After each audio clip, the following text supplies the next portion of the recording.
Nakakabilib daw kasi kahit nasa ibang bansa si Miss Lauren Ligarda ay nagpaparamdam na tila ba siya ay nagtatrabaho, na tila ba siya ay may ginagawa, na tila ba meron siyang aksyon na kapakipakinabang para sa ating bansa. Good job! Ang sabi naman ng ilan, yung mga ganitong klase, pal type to eh. 'Di ba? Ganun na ganun si Robin Padilla sa Sara Duterte. Madalas may panawagan yung mga yan. Lalo na po pagdating sa mga krisis ng ating bansa, meron silang sinasabi, meron silang kuno ay mga suhestyon na dapat ganito at panawagan nga. Oh, ay ba't kayo nananawagan? Kanino dapat kayo manawagan?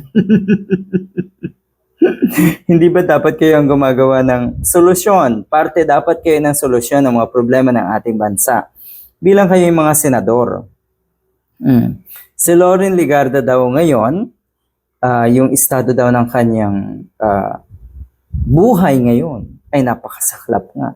O may sinabi dito, kasi nga 10 billion etong kahaharapin nilang demanda, 10 billion demands more than eloquence. Hindi talaga sasapat yung pagiging eloquent mo. Hindi ka talaga pwedeng iligtas niyan. A legislative franchise demands more than pedigree. An investigation demands more than motherhood statements. Yan. Sinisigurado daw kasi natin si Ms. Lauren Ligarda na safe at hindi makukulong itong kanyang anak na si Leandro Leviste, bago man lang siya umuwi ng bansa, kung talagang uuwi pa.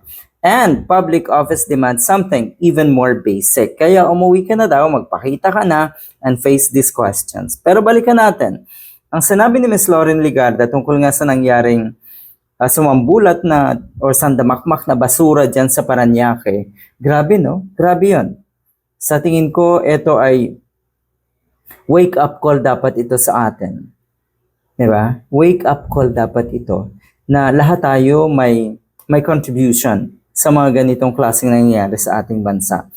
Meron din tayong pwedeng gawin para itong mga ito ay maibsan at masolve nga itong mga ganitong klaseng problema. Educating alone. Di ba? Hindi mahirap ba na i-manage ang ating basura? Kasi ang sinasabi nga, itong mga Manila mayors daw, Metro Manila mayors, lahat daw yan ay kumikita sa basura. Hindi ko maintindihan kung bakit pati basura. Ayan.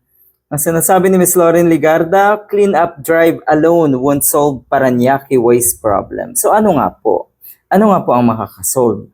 Kung alam mong walang ginagawa ang Parañaque City at ang MMDA, magbigay ka ng solusyon. Yan ay kung alam mong walang ginagawa. Pero talaga lang ba?